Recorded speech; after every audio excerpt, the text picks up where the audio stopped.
like the scriptures, 1998 scriptures, or the Hallelujah scriptures, or a lot of these translations, because I talk about the heresy in them, the mistranslations, willful mistranslations, and the reason why that is because they want to hide the identity of the true people. Someone sent me a message and said, you know, I have been using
to say shalom, Shabbat shalom to you, Mashpaka, and I want to welcome everyone back. It is my hope that you enjoyed the break, and that you are refreshed, and that we're ready to get back into Yahuah's word.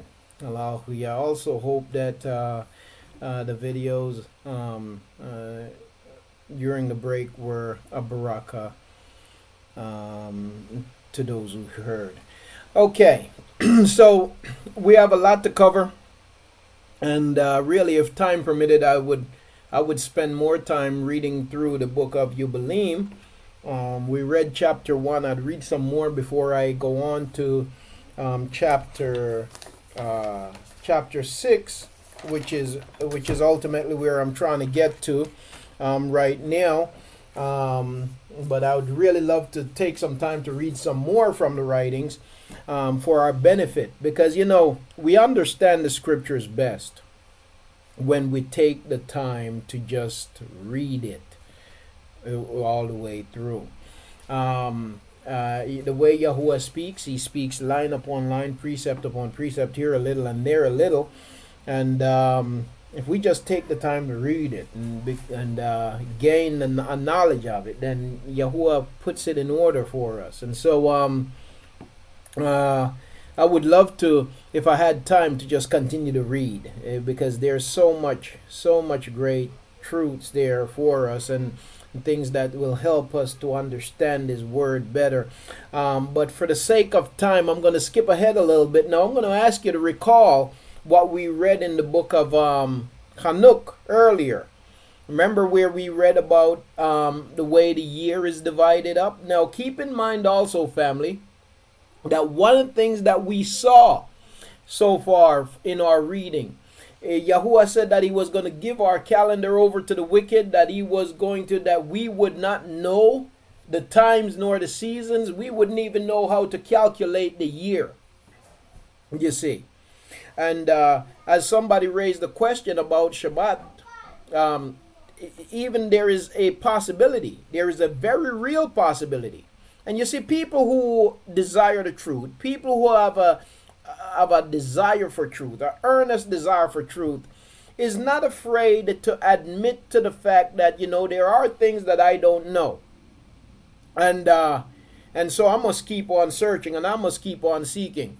People who have a desire for the truth do realize that we have inherited many great lies, and that's just a fact. We have inherited many great lies. The scriptures tells us that, and the scriptures tells us that we would. And so knowing that we have inherited great lies, knowing that our calendar have been given over to the wicked, and that the wicked would seek to change times and laws, knowing that they would take everything and they would make a mess of it, knowing that they would work to dumb us down, that they would work to wear us out. What does it mean when Yahuwah tells us that they would seek to wear out the set apart ones in the light? It means that through their lying and their conniving and their stealing and their manipulating, that they would seek to wear us down. So you see, family, if we're not rooted and grounded, if we're not standing, trusting in Yahuwah continually and continually knowing and reminding ourselves that, you know what, we are on a path of seeking the truth. We got our shovels in our hands, and our purpose here is to dig. If we do not keep that in mind, and if we do not remind ourselves of that, then we can quickly and easily become frustrated when we realize that what we thought was so isn't so, because the lies run so deep. So we got to be reminded of that. We got to be mindful of that. You see, we can't hold so tightly to something because of evidence that we have today, or what we might think is evidence today. We can't hold so tightly to it that when it is revealed tomorrow that this was just something that was fabricated to keep you dumbed down, that you cannot now let go of it. You see, that is what I see people out there who boast about having left the church 20 years ago and 30 years ago. And yet I see them holding on steadfast to things that are just plain outright lies and corruption. They're holding fast to it, and they have no interest in letting go. They don't even have any interest in digging further. They came out of the church and they felt like they have arrived. They praised themselves.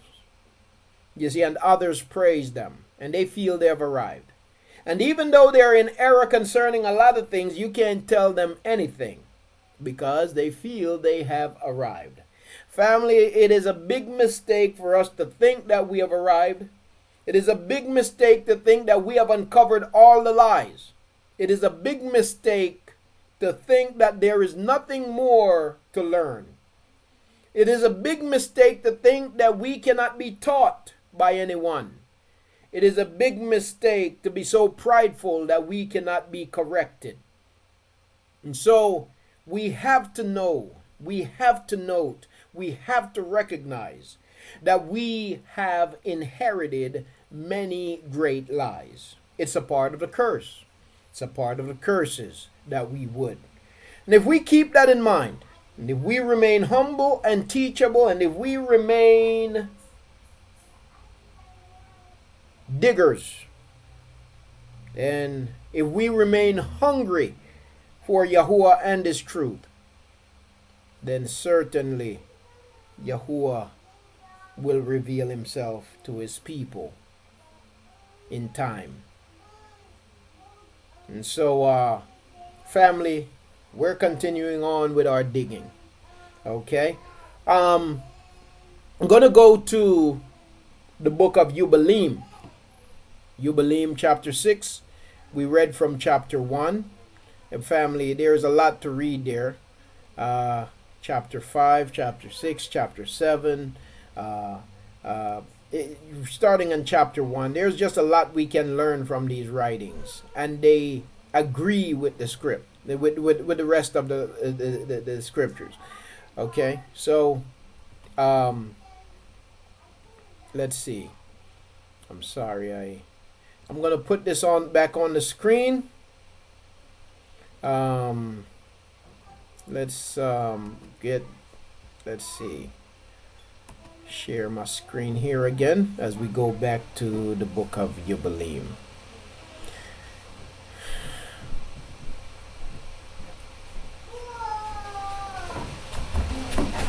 Now this is chapter 2, but again, I'm so tempted to just keep on reading, but I'm gonna go on to chapter 2. Okay, I'm gonna go on to chapter 6. I'm sorry, I'm gonna move on to chapter 6. All right, chapter 6. Keep in mind now, family, what we read in the book of Chanuk, chapter 72, about the division of the year. Keep that in mind, please. Keep that in mind as we prepare to read from chapter 6. Now, again, for a little added insight concerning the appointed times of Yahuwah, the feast and so on, for added insight into that, we're looking at Yahuwah's calendar.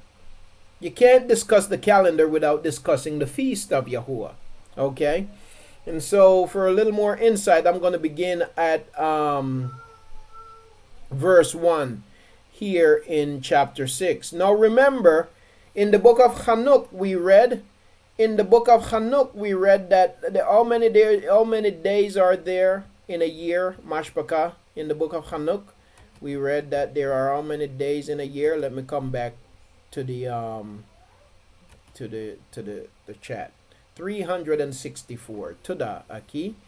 364. There are 364 days in a year. Not 365, not 365 and a quarter, not 365 and a half, not 366. There are 364 days. Okay, so this should be simple, right? I mean, we know that there are 364 days in the year. We know that the year is divided into 4 parts, and so we know that the first quarter of the year that's the beginning of the year. So this should be simple. We should be able to figure out when the feast times are. We should be able to figure out the feast from there, right? That's quite simple. Huh. Well, hold on. Take it easy.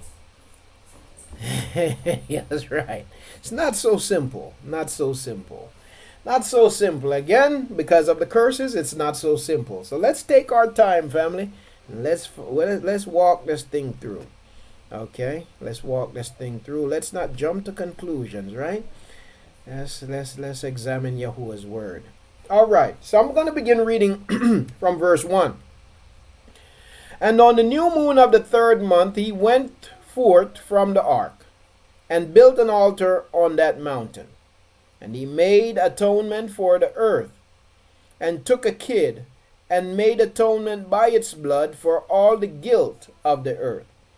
For everything that had been on it had been destroyed, save those that were in the ark with Enoch.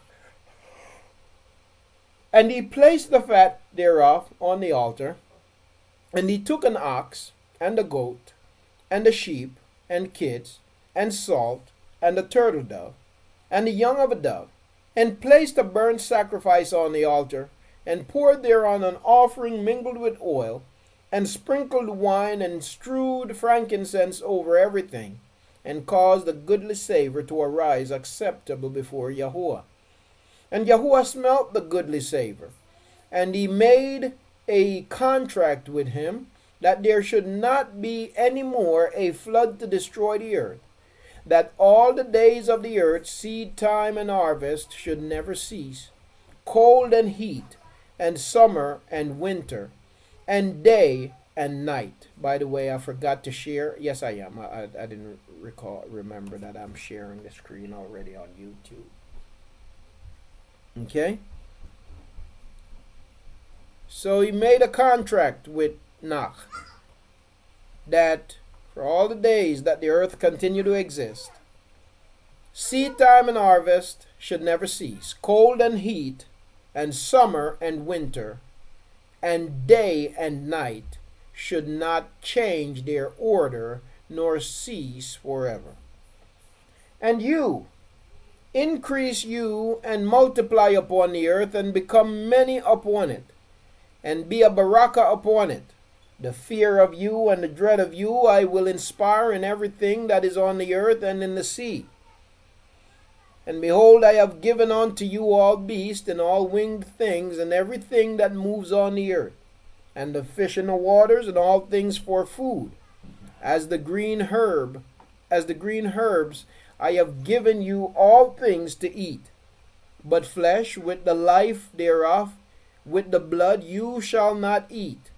For the life of all flesh is in the blood, lest your blood of your lives be required at the hand of every man, and at the hand of every beast will I require the blood of man. Whoso sheds man's blood, by man shall his blood be shed. For in the image of Elohim made he man. And when you increase, you and multiply on the earth, and Enoch and his son swore that they would not eat any blood that was in any flesh. And he made a contract before Yahuwah Elohim forever throughout all the generations of the earth in this month. On this account he spake to you, that you should make a contract with the children of Yasharal in this month upon the mountain with an oath, and that you should sprinkle blood upon them because of all the words of the contract which Yahuwah made with them forever. And this testimony is written concerning you, that you should observe it continually, so that you should not eat on any day any blood of beast or birds or cattle during all the days of the earth. The man who eats the blood of beast or of cattle or of birds during all the days of the earth, he and his seed shall be rooted out of the land. He and his seed shall be rooted out of the land. Now remember last week, family, and I was discussing the flood, I said to you that I believe that contrary to what Christianity has taught us about the flood being global, that it was actually the flood of Enoch was dealing with a locality. All right. Now, of course, this is just a reflection on what happened with Enoch here. And he's bringing it back to Yasharal. Basically, Yahuwah is laying out how it is that Yasharal came to be chosen. Okay. And now he goes, the contract of blood, not eating blood, not partaking of blood, goes back to Enoch. Now, he says that anyone who violate this, they would be rooted out of the land. So, you see, we are tied to the land. The commands of Yahuwah, the Torah of Yahuwah is tied to the land. Okay? This is something that Yahuwah continued to say time and time again in his word. As much as he say it, I am amazed that so many people miss it. And I believe that it's not that they have missed it, it's because they don't want to see it. Because they prefer their traditions over the truth. And the reason why I say that is because I know that it has been shown, at least to some. I've had conversations with some of these teachers who criticize me and tell me that I'm teaching falsehood. You see, these are teachers. So I know that it has been shown to at least some, you see, because I've been criticized by them. And so therefore, if you're going to criticize me, then I should hope that you took some time to really look at what you're criticizing. And if you took some time to look at what you're criticizing, then you know that it's written in the word. You see, you just love your tradition over truth. You love man-made tradition more than you love truth. All right? So let's go back to the text. All right, verse 13. And do command the children of Yasharal to eat no blood, so that their names and their seed may be before Yahuwah our Elohim continually. So wait, you see that now? So when you're driven out of the land, your name and your seed is not before Yahuwah continually. If you eat blood, if you violate the contract, you will be put out of the land, and your name and your seed will not be before Yahuwah continually. Yahuwah turns his face away from us, is what he tells us in the word. And that's why we go through the things that we go through in captivity, because the face of our Father has been turned away from his children. Okay, so he says, do command the children of Yasharal to eat no blood, so that their names and their seed may be before Yahuwah our Elohim continually. And for this Torah there is no limit of days as far as eating blood, for it is forever. They shall observe it throughout their generations, so that they may continue supplicating on your behalf, seeking Yahuwah on your behalf with blood before the altar. Every day and at the time of morning and evening, they shall seek forgiveness on your behalf perpetually before Yahuwah, that they may keep it and not be rooted out. Not be rooted out, you see. So, the Kohanim was to offer up morning and evening sacrifices on behalf of the people continually, so that they would remain in the land, okay? And he gave to Enoch and his sons a sign that there should not again be a flood on the earth. He set his bow in the cloud for a sign of the eternal contract, that there should not again be a flood on the earth to destroy it all the days of the earth. For this reason it is ordained and written on the tablets of Shamayim that they should celebrate the Feast of Weeks.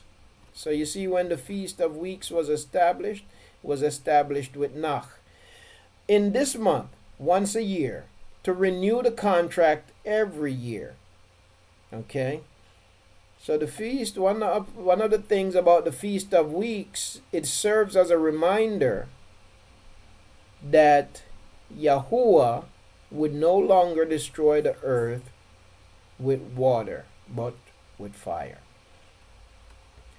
And this whole feast was celebrated in Shamayim from the day of creation till the days of Enoch, 26 Jubilees and 5 weeks of years.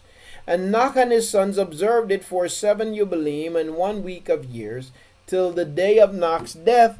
And from the day of Enoch's death his sons did away with it until the days of Abraham, and they eat blood.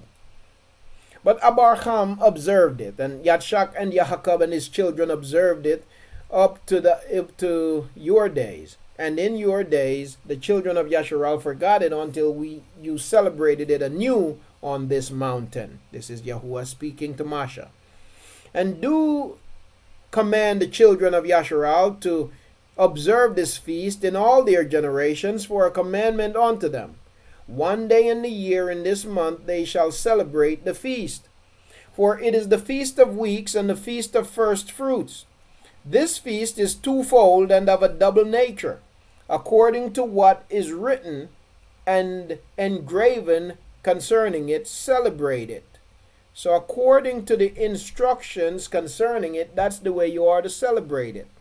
For I have written in the book of the first Torah, in that which I have written for you, that you should celebrate it in its season, 1 day in the year. And I explained to you its sacrifices, that the children of Yasharal should remember and should celebrate it throughout their generations in this month, 1 day in every year. Okay, so there are sacrifices associated with first fruits.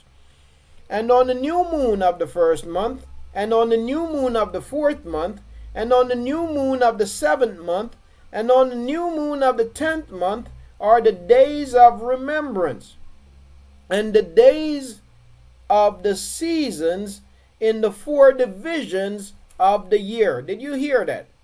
Did you hear that, family? Let me break that down. What Yahuah's word says here, what the word says here is that, remember, let me go back now. Let me take you back to the book of Chanuk. I'm not going to the book, but I want to remind you of what we read. Remember when we read in the book of Chanuk that the year is broken up into four quarters, and in each quarter has 91 days. 91 days. And so what we see in the book of Yubalym, by the way, in the book of Chanuk, it says that that 31st day in the 3rd month, the last month in that quarter, is a sign. Sign. You remember that word, right? Sign. Sign. Sign. Sign. That's a sign. That's a sign. Keep that in mind now. Now when you go over to the book of Jubilees, it tells you what the sign is. Yes, the sign is a changing of the season, and according to the book of Jubileem, that day, that 31st day, that is the day of the feast and appointed time. That's according to the book of Chanuk, okay, and the book of Yubalym then. So according to these two books, the 31st day is the day of the feast. It is the day of the feast of Passover. This is getting deep now. This is getting deep. Okay. Now what it shows, in that you have 3 feasts and you have 1 appointed day. Okay, because one of those is the day of trumpets, not a feast. So, but this is getting deep. This is getting deep. Okay, this is getting deep. This where it's getting deeper. So, according to Chanuk and Yubalym, the 31st day, the day of changing, the day of the signs, the day the seasons change, according to the book of Yubalym and the book of Chanuk, the day the seasons change, the day that marks the changing of the seasons, those days are the appointed days. Okay? Those days are the appointed days. Right? And now it don't deal with the weekly Shabbat. He's not dealing with the weekly Shabbat here. He's dealing with the annual feast and appointed day. Right? So on the day that the seasons change, those days are the appointed days. Okay, those days are the appointed days. Now we can, if we take some time to read some more, you'll get into what some calculate as the weekly Shabbat from it. But right now we're looking at the annual appointed times. Okay, so it says that at the changing of the seasons, on the 31st day at the end of a quarter, that marks the appointed times of Yahuwah. That marks the appointed times of Yahuwah. Okay, that's important. That's very important. That means, based on these two writings, we may say that, well, so that means then that on the day of the solstices and the equinoxes, that's when the feast days are. Easy then, right? So if we want to know when Passover is, we wait for the spring equinox, right? On the day of the equinox, that is the first day of Passover. That's when Passover begins. That's the sign, right? If we want to know when what's the name is Shabbat, Feast of Pentecost, we wait then for the next. We wait now for the next sign, the next solstice, right? But here is the problem. Here is the problem. And we're going to get to the book of Uyaqara in a minute, but I want to show you the problem that we have, family, and why people just can't go about saying that they know what the calendar is. Okay? This is the problem. So according to this, 90, that would be 92 days or another 91 days after Passover. 91 days after the beginning of Passover, then we come to the Feast of Shabbat. Is that correct? Is that what we are understanding? 91 days, another 91 days after Passover brings us to the Feast of Shabbat. Right? Everybody got that? Okay. I want to make sure, right? Okay. Now, okay. All right, so what's wrong with that? Well, we have a problem. We do have a problem. Now, I'm going to go to Uyaqara a little bit later. But just based on your memory, family, how many days Passover should be according to Uyaqara? How many days Passover should be Shabbat? according to Uyaqara. 50 days. 50 days. 50 days. 50 days. That's a problem. There is a problem. We have two books that say that 91 days after the beginning of Passover is Shabbat.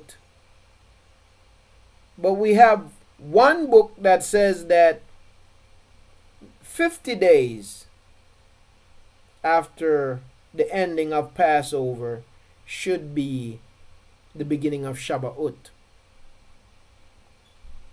That puts us in a bind. Okay? That creates an issue. Now, me, I don't have the authority. I don't have the authority. I don't have enough information to say, well, we need to throw out Uyaqara. Or we need to throw out Chanuk. We need to throw out Yubalym. I don't have enough information to declare that you got to throw out one or the other, or two and leave one. Naturally,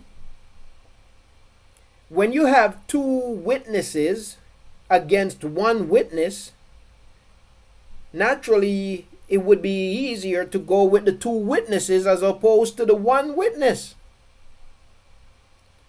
But it's not so simple when it comes to even Uyaqara, because Uyaqara, other than this, Uyaqara agrees with a lot of other things that we find in the scriptures. You see? So where that leaves us as a people and as a nation is what Yahuwah said to us in the book of Dany'Al chapter 7 verses 23 through 26, and what we're about to read again in Jubilees chapter 6 and verse 34. We're about to read it again. Family, where we are as a people right now, I'm not done yet reading. I'm going to continue reading. But even as we continue to read, what you're going to find is that where we are right now as a people, concerning the feast and the calendar of Yahuwah, we are still in a state of confusion. So no one can get up and say with a straight face and with a pure heart that they know what Yahuwah's calendar is, because we're lacking some information somewhere. We're lacking information somewhere. And what Yahuwah tell us is that he was going to strip us under the curses. He was going to strip us of his calendar. That's what he said. He said he was going to give it over to the wicked, and the wicked was going to corrupt it. And that's exactly what has happened. So that's more reason why people cannot get up and pat themselves on the back and talk about them keeping an appointed time. Because how can you keep an appointed time? How can you keep an appointment when your clock is malfunctioning? If I lay down and I set my alarm to wake me up to go to work at 5, and I have a malfunctioning clock that wakes me up at 7, can I then get to work and then act as if I'm still on time and I'm still early when I'm 2 hours late or 2 hours early? No, I can't. If you have a malfunctioning clock, you got to face the facts that your clock is malfunctioning. If my clock don't wake me up on time to go to work, then I'm going to have to see about a new clock. And if I don't have no money for a new clock, then hey, I don't know what I'm going to do in the meantime. Try to wake early. That might not always work. I'm in the midst of malfunction. there's a problem. Might have to find a new job. You see. So, we're going to continue to read. So, what we see, family, and I'm going to read from the book of Uyaqara in a little bit. What we see is that the book of Yubalym and the book of Chanuk agrees concerning the calendar and when the feasts are. It says that the feasts are on the equinoxes and the solstices. That's what they say. That's what those books say. Uyaqara and Shamut says something different. So we have two books that says one thing, and we have two books that say something different. Okay? I don't feel as if I have the authority to discredit any of them. I think we need more information. That's how I feel. Okay? Shamut does not go into details as much as Uyaqara and Yubalym and Chanuk go into detail. But I'll tell you this, when you read the book of Chanuk, its description of the way the luminaries operate is on point. When you read the book of Yubalym, I see no contradiction to the way Yahuah's word. And when I go to the book of Uyaqara, the contradictions I find have to do with the calendar. But Uyaqara and Shamut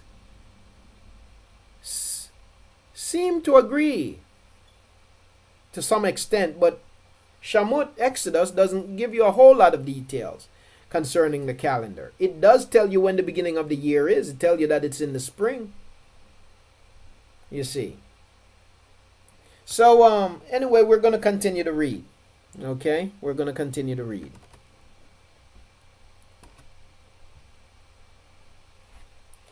Now, all right. So, verse 18. And this whole feast was celebrated in Shamayim from the day of creation till the days of Enoch. 26 Jubilees and 5 weeks of years. And Enoch and his sons observed it for 7 Jubilees and 1 week of years till the day of Enoch's death. And from the day of Enoch's death, his sons did away with it until the days of Abraham, and they eat blood. And Abraham observed it, and Yashak and Yahuah and his children observed it up to your days. And in your days, the children of Yasharal forgot it until you celebrated it anew on this mountain.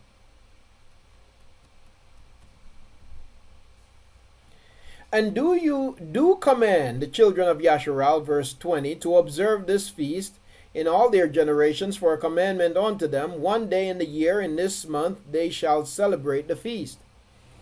For it is the feast of weeks and the feast of first fruits. This feast is twofold and a double nature, according to what is written and engraven concerning it, celebrate it. For I have written in the book of this first Torah, in that which I have written for you, that you should celebrate it in its season, 1 day in the year. And I explained to you its sacrifices, that the children of Yasharal should remember and should celebrate it throughout their generations in this month, 1 day in every year. And on the new moon of the first month, and on the new moon of the 4th month, and on the new moon of the 7th month, and on the new moon of the 10th month are the days of remembrance. Notice now, it says days of remembrance, not days of rehearsal. And the days of the seasons in the 4 divisions of the year. These are written and ordained as a testimony forever. And Enoch ordained them for himself as feast for the generations forever, so that they have become thereby a memorial unto him. And on the new moon of the 1st month, he was bidden to make for himself an ark. And on that day the earth became dry, and he opened the ark and saw the earth. And on the new moon of the 4th month, the mouths of the depths of the abyss beneath were closed. And on the new moon of the 7th month, all the mouths of the abyss of the earth were opened, and the waters began to descend into them. And on the new moon of the 10th month, the tops of the mountains were seen, and Enoch was glad. And on this account he ordained them for himself as feast, for a memorial forever, and thus are they ordained. And they placed them on the tablets of Shamayim. Each had 13 weeks. Now this again, 13 weeks, when you do the math, it comes out to 364 days. Each had 13 weeks from one to another. Their memorial from the first to the second. So when you do the math, between them are 13 weeks, 91 days. Okay? And from the second to the third, and from the third to the fourth. And all the days of the commandment will be 250 weeks of days. And 52 weeks, 364 days. Same thing that Chanuk says. These will make the entire year complete. Thus it is engraven and ordained on the tablets of Shamayim. And there is no neglecting this commandment for a single year or from year to year. And command you, the children of Yasharal, that they observe the years according to this reckoning, 364 days. And these will constitute a complete year, and they will not disturb its time from its days and from its feast. For everything will fall out in them according to their testimony, and they will not leave out any day nor disturb any feast. But if they do neglect and do not observe them according to his commandment, then they will disturb all their seasons, and the years will be dislodged from this order, and they will disturb the seasons and the years, and they will disturb the seasons, and the years will be dislodged, and they will neglect their ordinances. And all the children of Yasharal will forget and will not find the path of the years, and will forget the new moons and seasons and Sabbaths, and they will go wrong as to all the order of the years. For I know, and from henceforth will I declare it unto you, and it is not of my own devising. For the book lies written before me, and on the tablets of Shamayim the division of days is ordained, lest they forget the feast of the contract and walk according to the feast of the heathen after their error and after their ignorance. For there will be those who will assuredly make observations of the moon, how it disturbs the seasons and comes in from year to year 10 days too soon. For this reason, the years will come upon them when they will disturb the order, and make an abominable day, a day of testimony, and an unclean day, a feast day. And they will confound all the days, the set apart with the unclean, and the unclean day with the set apart. For they will go wrong as to the months and Sabbaths, and feast and Jubilees. They will go wrong as to the months, Sabbaths, feast, and Jubilees. For this reason I command and testify to you, that you may testify to them, for after your death your children will disturb them, so that they will not make the year 364 days only.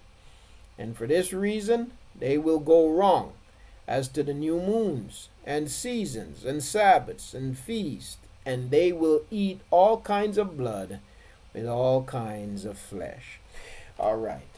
So what we see here, what we have learned from the book of Yubalym and from the book of Chanuk so far, is that number one, there are 364 days in a year. Number two, we have learned also that the feast come at the time of the change of the year.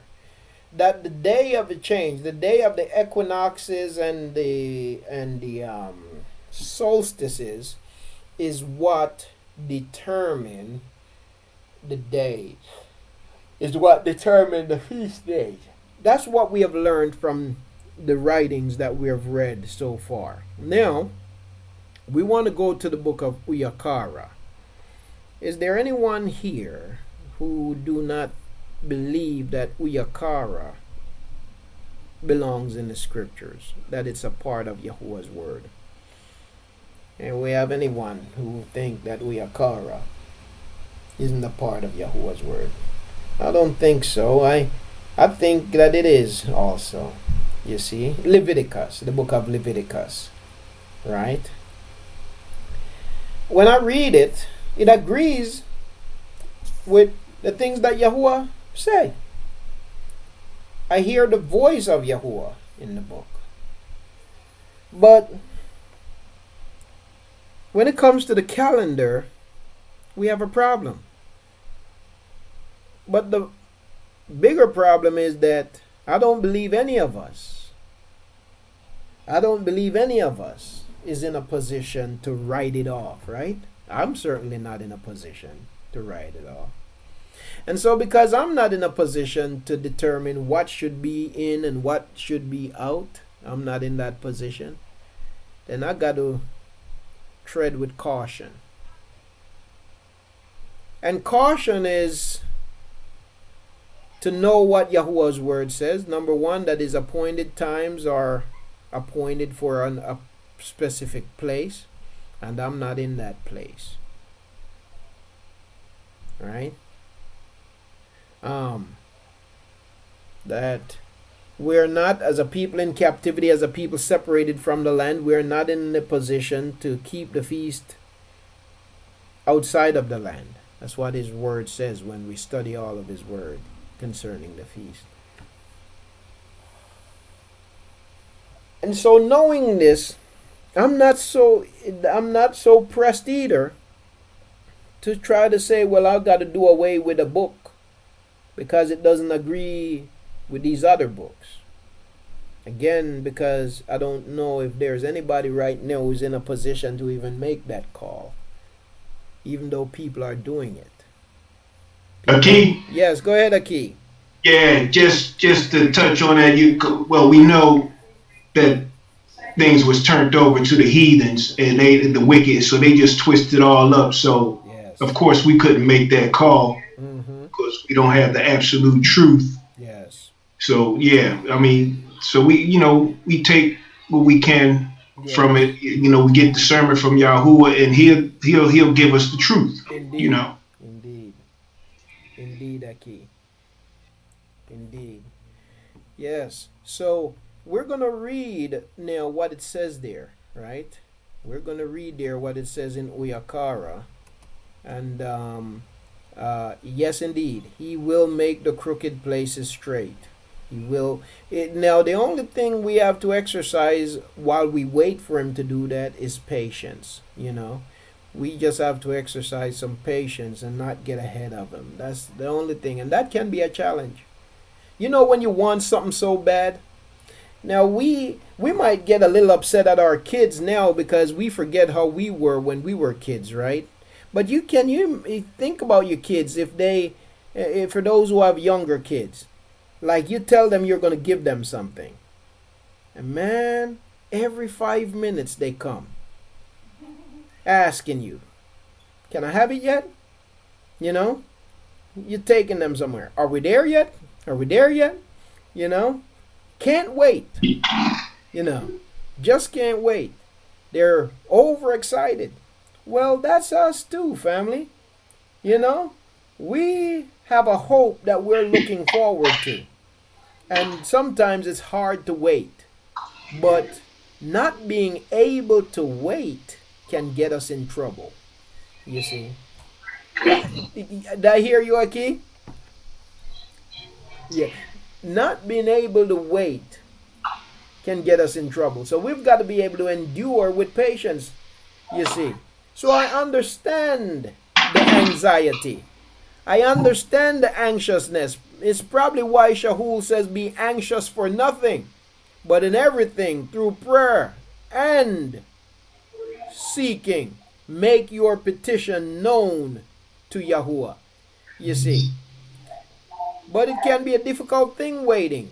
It really can be a difficult thing waiting.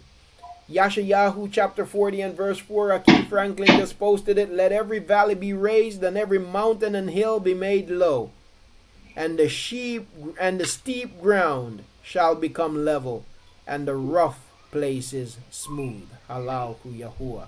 Praise Yahuwah. That is the promise that Yahuwah has given to his people, that he's going to make the crooked places straight.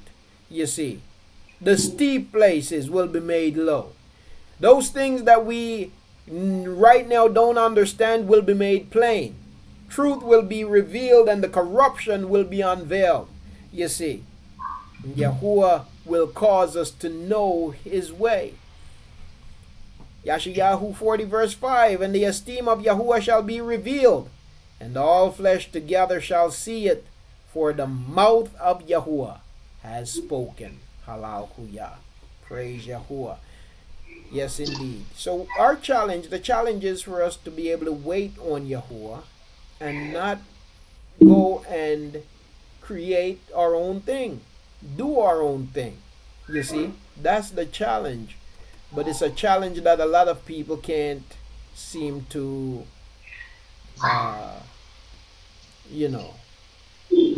bear. Let's see. Let's go to Uyaqara, Leviticus chapter 23.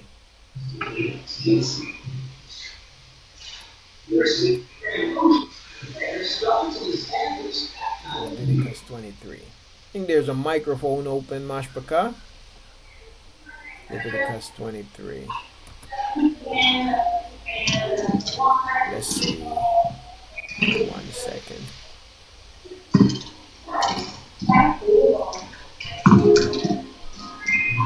Just find the mic that's open. Give me just a second.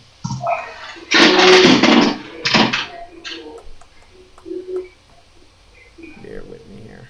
Check your mics for me, family. There's a mic open. Okay, I got it. Okay. All right. Okay. Now, I'm going to read now in Uyaqara, Leviticus chapter 23. Okay. Now, as we read, we want to compare this to the book of Chanuk and the book of Jubilees. And I believe those writings are Yahuwah's inspired word, inasmuch as I believe that the book of Uyaqara is inspired by Yahuwah, but I don't know what's going on in chapter 23. Yahuwah said that he was going to give it over to the wicked, give his word over to the wicked, and that they were going to manipulate it. And we might be looking at that right here. I don't know for sure. I'm waiting for Yahuwah to make it plain. And so I can't pass any final judgment until Yahuwah has made it plain. You see, we got to have evidence. And Yahuwah spoke to Moshe, saying, speak to the children of Yasharal and say to them, the appointed times of Yahuwah which you are to proclaim as set apart gatherings, my appointed times are these. 6 days work is done, but the 7th day is a Shabbat of rest, a set apart gathering. You do no work. It is a Shabbat to Yahuwah in all your dwellings. These are the appointed times of Yahuwah, set apart gatherings, which you are to proclaim at their appointed times. In the first month, on the 14th day of the month, between the evenings, is the Passover to Yahuwah. Okay? And on the 15th day of this month is the Feast of Unleavened Bread to Yahuwah. 7 days you eat unleavened bread. On the first day you have a set apart gathering. You do no servile work. And you shall bring an offering made by fire to Yahuwah for 7 days. On the 7th day is a set apart gathering. You do no servile work. And Yahuwah spoke to Moshe, saying, speak to the children of Yasharal, and you shall say to them, when you come into the land, watch this now, Speak to the children of Yasharal, and you shall say to them, when you come into the land, there it go again, which I give you, and shall reap its harvest, then you shall bring a sheaf of the first fruits of your harvest to the priest. And ye shall wave the sheaf before Yahuwah for your acceptance. On the morrow, after the Shabbat, the priest waves it. Okay? And on that day, when you wave the sheaf, you shall prepare a male lamb, a year old, a perfect one, as a burnt offering to Yahuwah, and its grain offering, 2/10 of an ephah or ephah of fine flour mixed with oil, an offering made by fire to Yahuwah, a sweet fragrance, and its drink offering, 1/4 of a hin of wine. Now we know that the wave offering is indicative or representative of Yahusha presenting himself to his fullness, right? So we read where he could not be touched until he has presented himself to his fullness, right? And that's what the wave offering is about. And from the morrow after the Shabbat, from the day that you brought the sheaf of the wave offering, you shall count for yourselves 7 completed Shabbat. And this is what takes us to Shabbat, Pentecost, Feast of Pentecost. So you count 7 Shabbats, that's 49 days. Until the morrow after the 7th Shabbat, 50 days, you count 50 days. Then you shall bring a new grain offering to Yahuwah. Bring from your dwellings for a wave offering 2 loaves of bread, of 2/10 of an ephah of fine flour. They are baked with leaven, first fruits to Yahuwah. And besides the bread, you shall bring 7 lambs, a year old, perfect ones, and 1 young bull, and 2 rams. They are a burnt offering to Yahuwah with their grain offering and their drink offerings, an offering made by fire for a sweet fragrance to Yahuwah. And you shall offer 1 male goat as a sin offering, and 2 male lambs as a year old as a peace offering. And the priest shall wave them beside the bread of the first fruits as a wave offering before Yahuwah. Besides the 2 lambs, they are set apart to Yahuwah for the priest. And on this same day you shall proclaim a set apart gathering for yourselves. You do no servile work on it, a law forever in all your dwellings throughout your generations. And when you reap the harvest of your land, do not completely reap the corners of your field when you reap, and do not gather any gleaning from your harvest.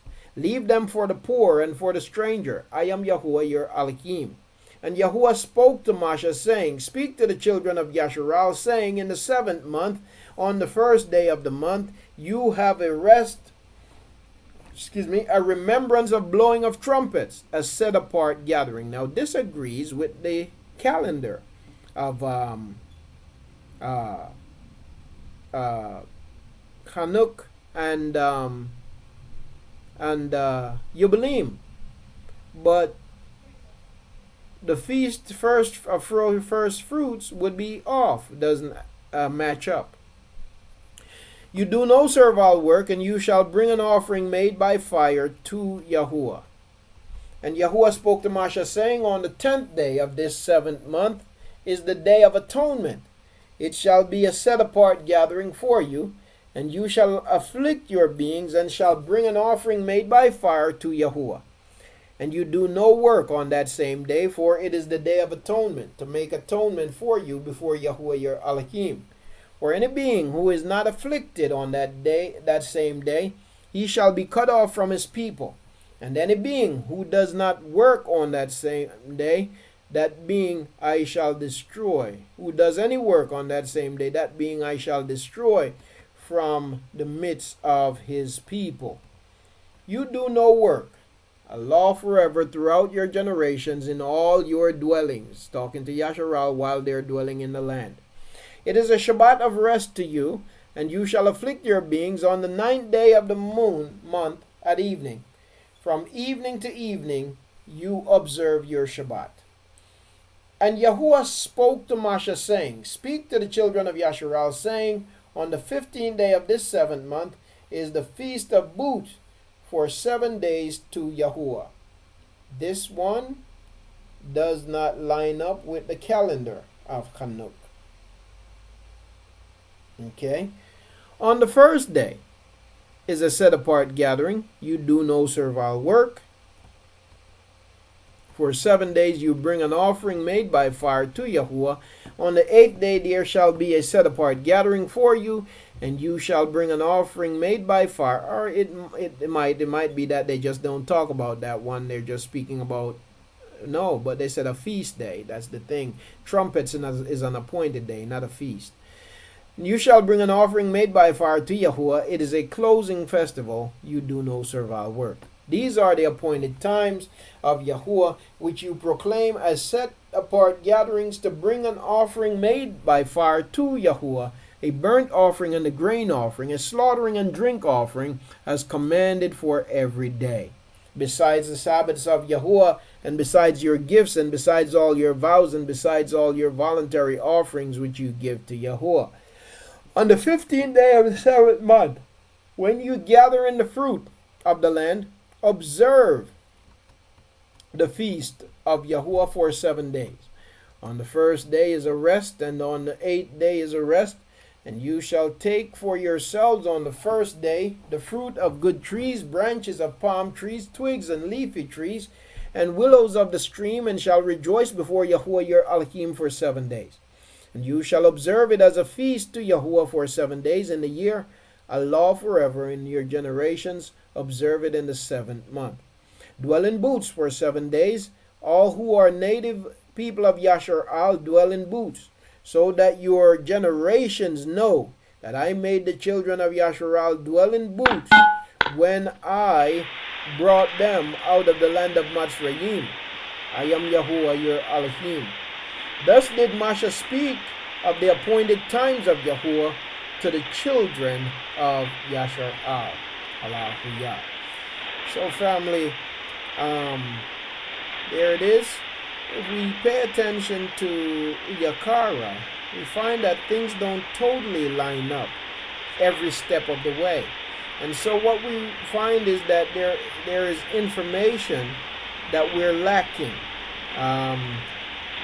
Perhaps it will be revealed late. I shouldn't say perhaps. I believe that it will be revealed. But there is information that is lacking. Yahuwah gives us the reason why, because we are a people in captivity. But again, he will make it clear. In the meantime, it's incumbent upon us to exercise patience.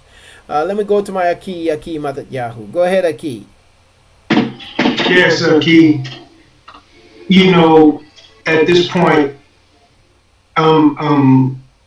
things are coming clear, and as far as we read how things were in the former, when we were in the land, Yahuwah gave specifics on how things were to be conducted, the feast, appointed times, Shabbat, and so off, yes, while we were in the land. And as we went into the we just went into a disobedience. He cast us out. So then he speaks of then turning over we can see it right now.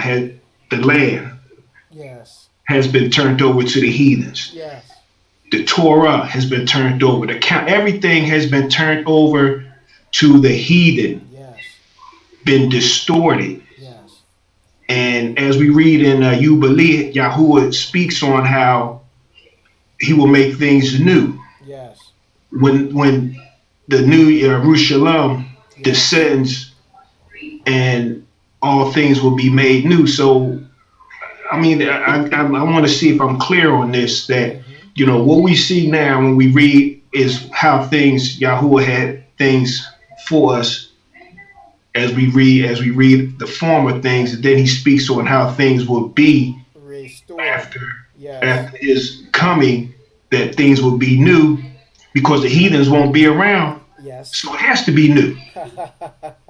Right. The wicked Tudaki. You're absolutely right, Aki. You're absolutely right. Just the way you put it, it just brought joy to me. I couldn't help but I'm sorry to interrupt and cut you off by laughing. I wanted you to keep talking, but you're absolutely correct. And it's not just in Yubalym where Yahuwah says this. I would like to read from the book of Zachariahu here in a moment, and from the book of Yashayahu, where Yahuwah says this. So Yahuwah says it in Yubalym, he says it in Katsun, he says it in Zachariahu, he says it in Yashayahu. And so what we have right now, we see in his word the way things were. We see that we are in defilement right now. We're living in defilement. You see, the wicked has corrupted his word. But what he says is that he's going to restore it to us. But again, the key now is for us to wait on him and for his restoration. For him to make all things new. For him to do away with the corrupt and to give us his truths unprofaned, undefiled, untouched by the evil ones. You see. Now, I want to read also what Aki posted. Aki Franklin has been posting some important scriptures, even as he did last week, and I want to read again. Dabarim, Deuteronomy chapter 6 and verse 5. You are not allowed to slaughter the Passover within any of your gates. Which, now, by the way, this is while they were living in the land, family. This is while they were living in the land. Understand that now. You are not allowed to slaughter the Passover within any of your gates, and any of the feast, the three annual feast for that matter, and even the Shabbat. You are not allowed to slaughter the Passover within any of your gates, which Yahuwah your Elohim gives you, but at the place where Yahuwah your Elohim chooses to make his name dwell. There you slaughter the Passover in the evening, at the going down of the sun, at the appointed time you came out of Matzrayim. This is for the remembrance. So this is the other false teaching that we get from people out there. They tell you that for the remembrance, what we're supposed to do in keeping Passover today is you slaughter at the beginning of the 14th day. That's not so. Right here it tells you that's not so. You are to slaughter the lamb at the going down of the sun when you came out of Matzrayim. So here is the question. And this is what a lot of people don't know because they don't take the time to study the word. What day did the people come out of Matzrayim? Did they come out on the 14th day or on the 15th day? What day did Yasharal actually come out of Matzrayim? Because people are teaching people that they came out on the 14th day, and that's another thing that throws people off, even with the timing of Feast of Unleavened Bread. People are teaching people that they came out on the 14th day. They didn't come out on the 14th day. Study the scriptures. It tells us that they came out on the 15th day.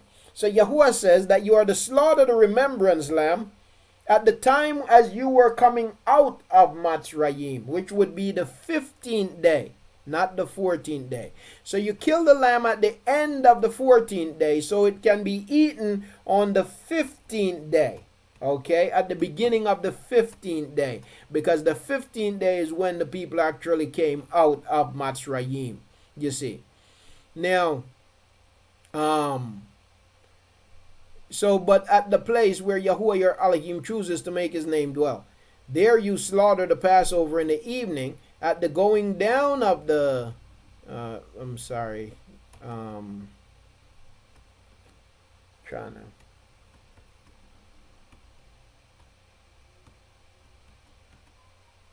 going down of the sun at the appointed time you came out of Matzrayim, and you shall roast and eat it in the place which Yahuwah your Elohim chooses, and in the morning you shall turn and go to your tents, go to your houses.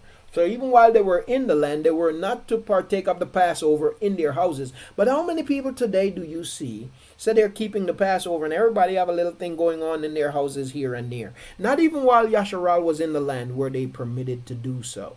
Not even while we were in the land. So there are a lot of things that we have been bamboozled on. But we have a responsibility to seek Yahuah's truth and to walk according to his truth, family.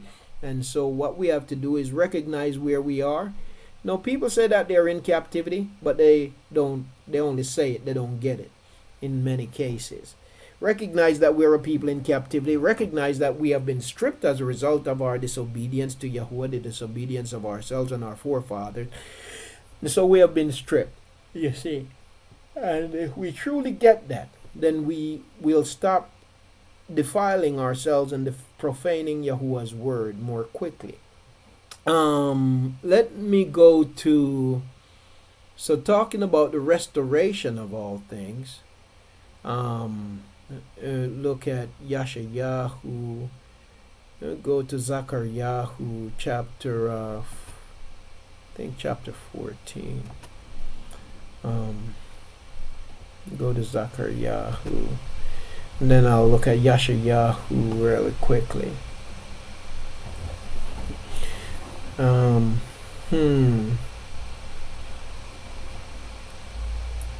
Bear with me here just for a second. I'm going to prepare to close out here, family. I'm not going to hold you a lot longer.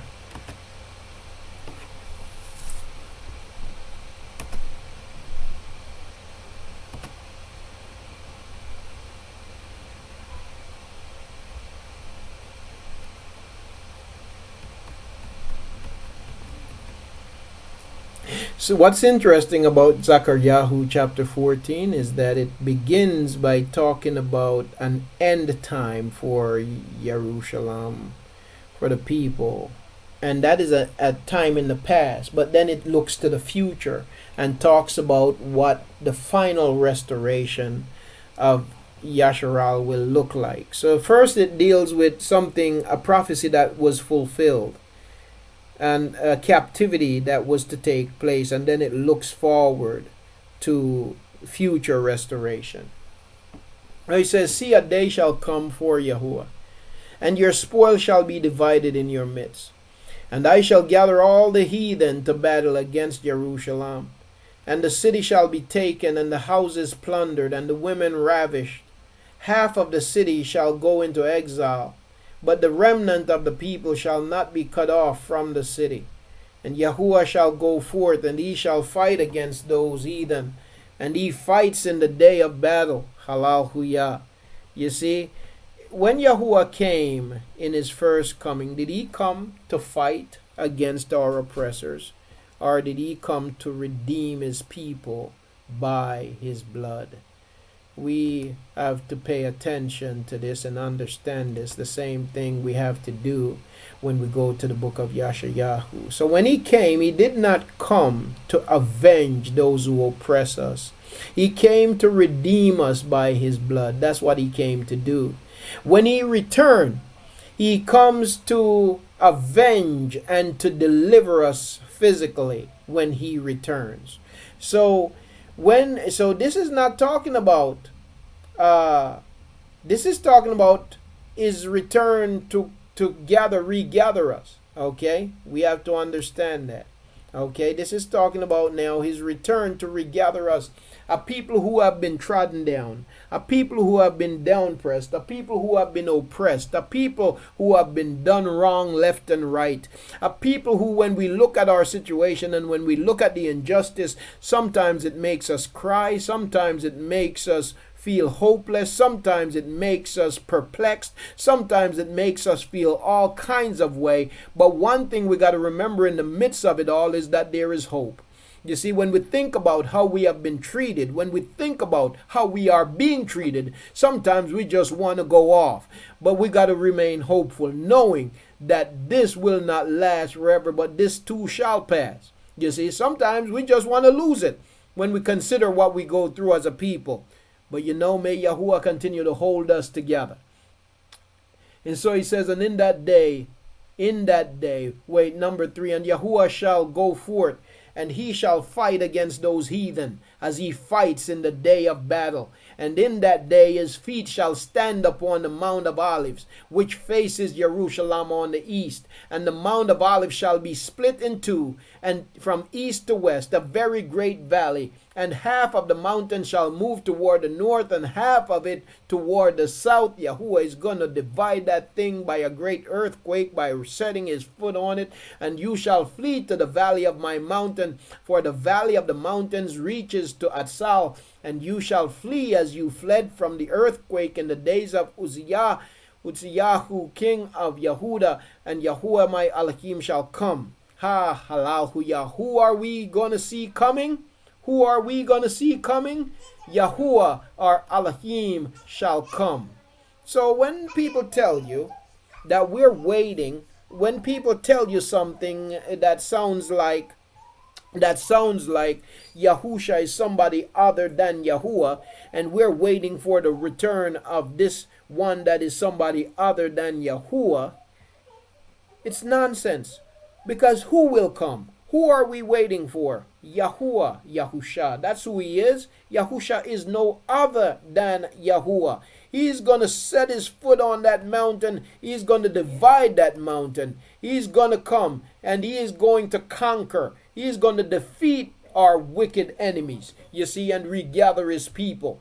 And in that day his feet shall stand upon the Mount of Olives, which faces Jerusalem on the east. And the Mount of Olives shall be split in two, from east to west, a very great valley. And half of the mountain shall move toward the north, and half of it toward the south. And you shall flee to the valley of my mountain, for the valley of the mountains reaches to Atsal. And you shall flee as you fled from the earthquake in the days of Uzziah, king of Yehuda, and Yahuwah my Elohim shall come, all the set apart ones with you. Halahu Yahuwah.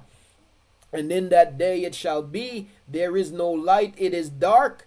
Halahu Yah. And it shall be one day which is known to Yahuwah, neither day nor night, but at evening time there shall be light. And in that day it shall be that living waters flow from Jerusalem, half of them toward the eastern sea, and half of them toward the western sea, in summer as well as in winter. And Yahuwah shall be sovereign over all the earth. In that day there shall be one Yahuwah, and his name Akkad. All the land shall be changed into a desert plain from Gaba to Raman, south of Jerusalem, and she shall be raised up and inhabited in her place from Banyaman's gate to the place of the first gate and the corner gate, and from the tower of Hananel to the winepresses of the king. And they shall dwell in her, and there shall be no more utter destruction. There shall be no more utter destruction, but Jerusalem shall be safely inhabited. And this is the plague with which Yahuwah plagues all the people who fought against Jerusalem. Their flesh shall decay while they stand on their feet, and their eyes decay in their sockets, and their tongues decay in their mouths. And it shall be in that day that a great confusion from Yahuwah is among them, and every one of them shall seize the hand of his neighbor, and his hand raised up against his neighbor's hand. And Yehuda shall fight at Jerusalem as well, and the wealth of all the heathen round about shall be gathered together, gold, silver, and garments in great quantities. So also is the plague on the house of the mule, on the camel, and on the donkey, and on all the cattle that are in those camps, as this plague. And it shall be that all who are left from all the Gentiles, which came up against Jerusalem, the heathen which came up against Jerusalem, shall go up from year to year to bow themselves to the king, to the sovereign Yahuwah of hosts, and to observe the feast of booths. And it shall be the restoration. Now we're talking about the restoration. We're talking about those who, the remnant who did not join themselves with their wicked ancestors. The one who recognized the set apartness of Yahuwah. Is not talking, the translation here is bad. It's not talking about those who survived the fight. All those who went up to fight against Yahuwah will be destroyed. This is talking about ancestors of the heathen who who recognize the sovereignty of Yahuwah, who recognize his people, and who chose to serve Yahuwah and to embrace his people, that they will come up year after year to celebrate the Feast of Booths with the people of Yahuwah in Jerusalem. Okay, and it shall be that if any one of the clans of the earth does not come up to Jerusalem to bow himself to the sovereign Yahuwah of hosts, on them there is to be no rain. And if the clan of Mitzrayim does not come up and enter in, then there is no rain. On them is the plague with which Yahuwah plagues the heathen who do not come up to observe the Feast of Booths. This is the punishment of Mitzrayim and the punishment of all the heathen that do not come up to observe the Feast of Booths. In that day, set apart to Yahuwah shall be engraved on the bells of the horses, and the pots in the house of Yahuwah shall be like the bowls before the altar. And every pot in Jerusalem and Yehuda shall be set apart to Yahuwah of hosts, and all those who slaughter shall come and take them and cook in them, and there shall no longer be a merchant in the house of Yahuwah of hosts in that day. Hallelujah. So the slaughterings and the preparation of the feast will return to the place that Yahuwah has chosen for his name to dwell. Now let's go over very quickly to the book of Yashayahu, and there are many other scriptures, but let's go to Yashayahu. I believe I'm just going to go to chapter maybe 60 or 66. Let's see.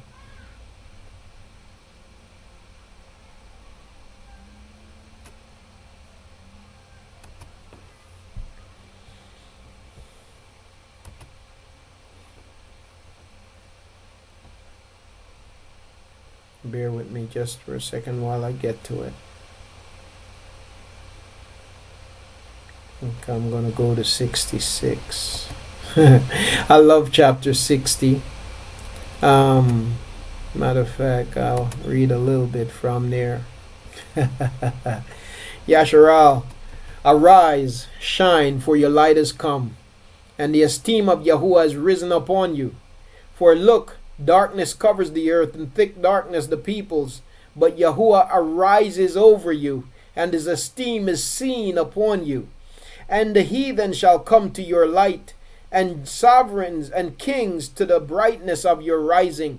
Lift up your eyes all around and see. All of them have gathered. They have come to you. Your sons come from afar, and your daughters are supported on the side. Then you shall see and be bright, and your heart shall throb and swell. For the wealth of the sea is turned to you, and the riches of the heathen come to you. A stream of camels cover your land, the dromedaries of Madian and Ephah, all those from Shabah come, bearing gold and incense, and proclaiming the praises of Yahuwah. All the flocks of Kedar are gathered to you. The rams of Nabayath serve you. They come up for acceptance on my altar, and I embellish my esteemed house. Hallelujah. Who are those who fly like a cloud and like doves to their windows?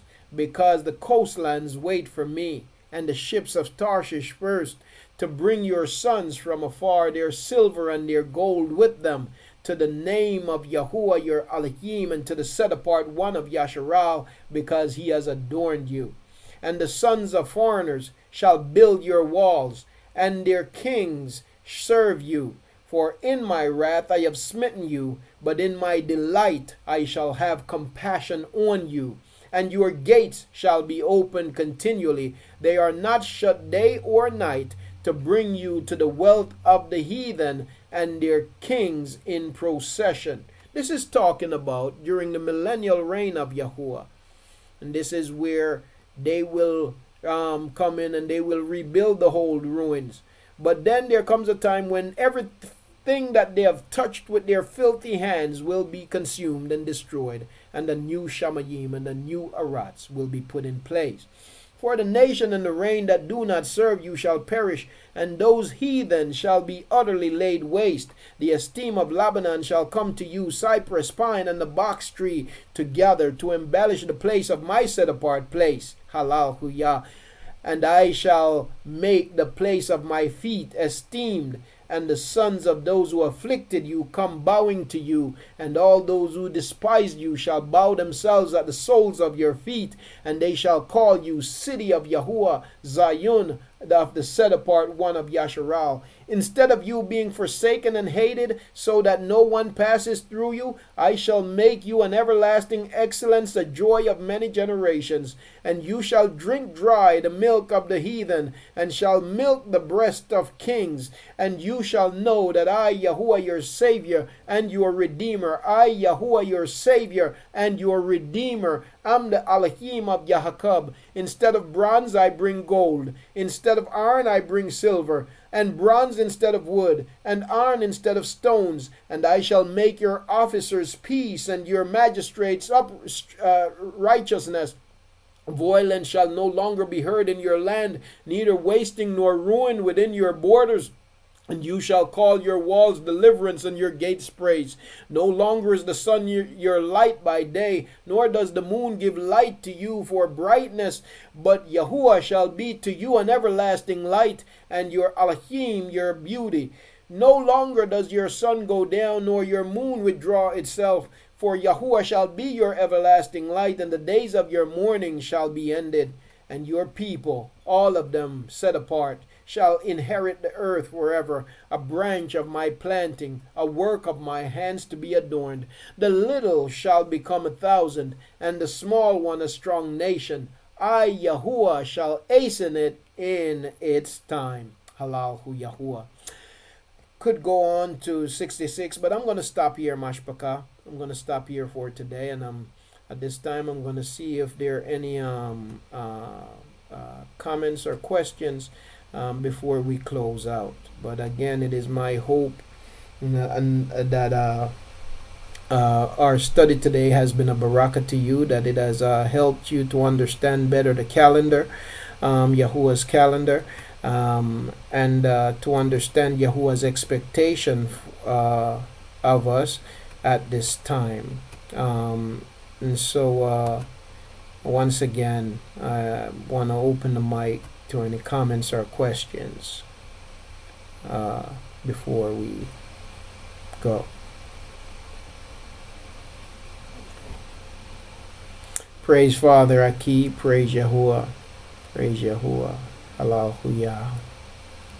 1 a.m. Wow, Aki. You be trooping. Yes. Well, we're going to let you get some rest, Aki. I want to say to you for hanging in as long as you have, my Aki. May Yahuwah just continue to barak you and strengthen you and keep you in that fervor that He has placed in you. Indeed, indeed, a barakah. Praise Yahuwah. Praise Father. Hallelujah. Well, family, we're going to close out. Praise Yahuwah, Kud, Sharon, and Mashpaka Tuda for your patience and your diligence and your commitment to seeking Yahuwah and His Word. Hallelujah. Praise Yahuwah. Well, we're going to prepare to close out. I've held you long, so we're going to close out, Mashpaka.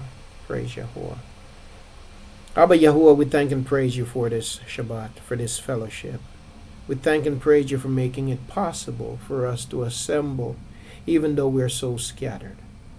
We have family in Germany, other places in Europe and South America, and across America and other places, and you bring us together.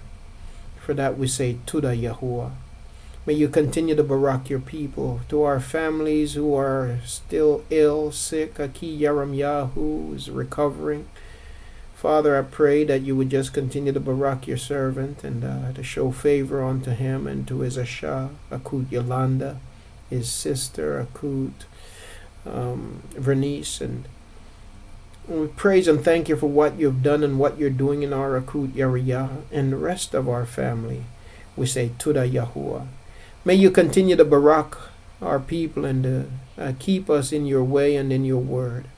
May we continually look to you, Abba. May you continue to be our strength. Do this, we pray.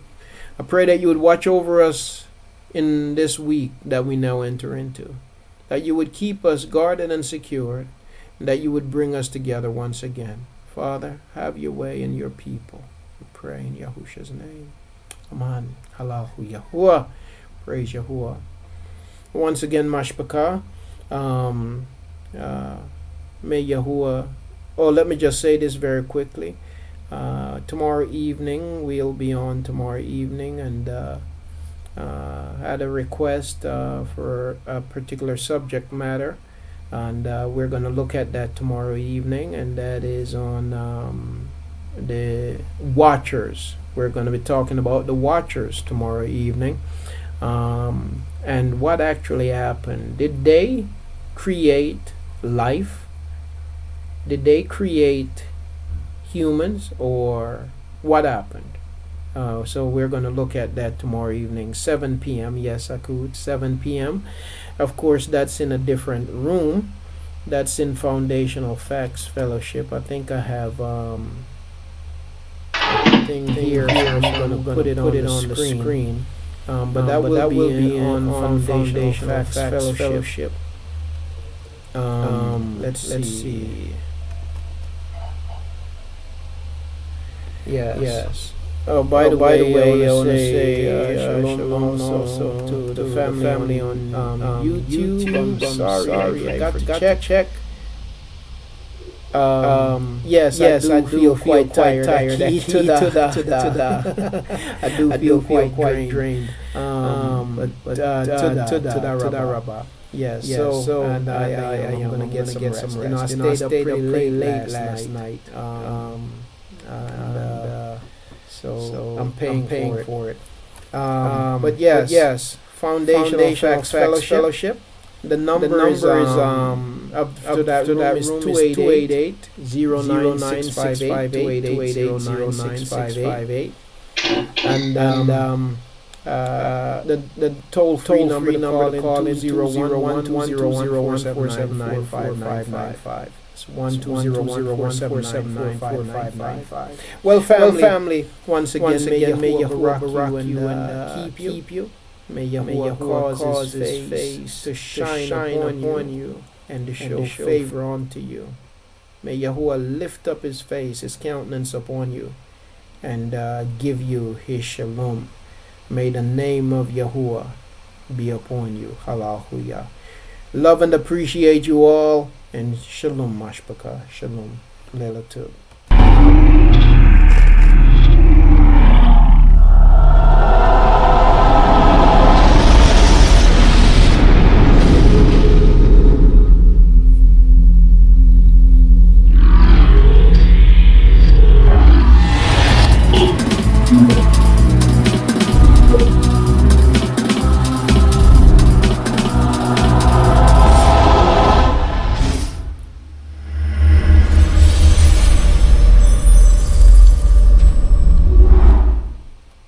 Lela tub mashpaka.